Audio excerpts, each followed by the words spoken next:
Freedom of expression is not just a fundamental human right. It is the lifeblood that nourishes healthy and vibrant societies. Without freedom of expression, we cannot challenge injustice, spark change, or engage in the debates that make us fundamentally human. We cannot hold those in power to account. Without freedom of expression, which is a great enabler of all our other rights, there is little freedom at all.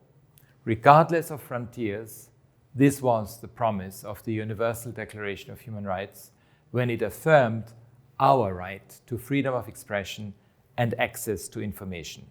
But as we mark 30 years of World Press Freedom Day, all around the world, we are seeing the forceful closure of those frontiers and an alarming and aggressive trend towards the shutdown of freedom of speech. And although journalists are some of its most critical conduits, equipping the world with information and facts, we see a new normal where they face mounting threats. A new normal of outright silencing of the people who work to inform, expose, and hold those in power to account. Through defamation, censorship, routine media shutdowns, arbitrary arrest, or direct online and physical attacks on them, their friends and their families, women journalists in particular often work in fear of violence and harassment. In 2022, 87 journalists were killed, the vast majority with impunity.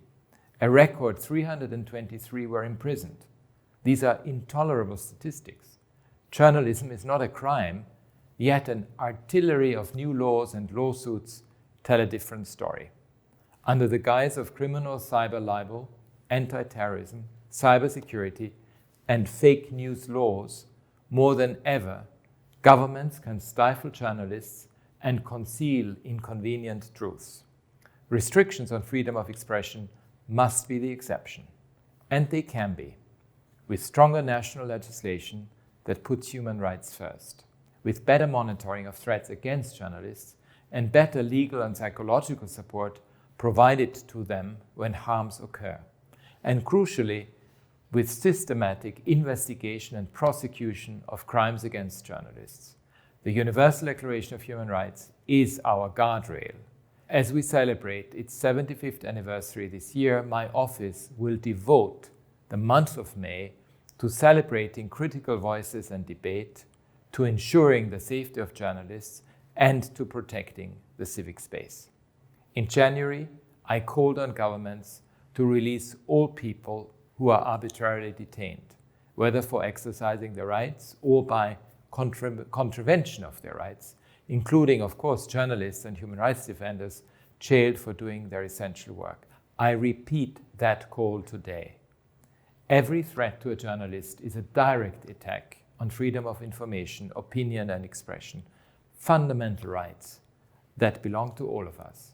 The safety of journalists is not just a question of personal security, it is a question of the safety and health of entire societies. It is a moral imperative for the future of all of us that we do everything possible to protect it.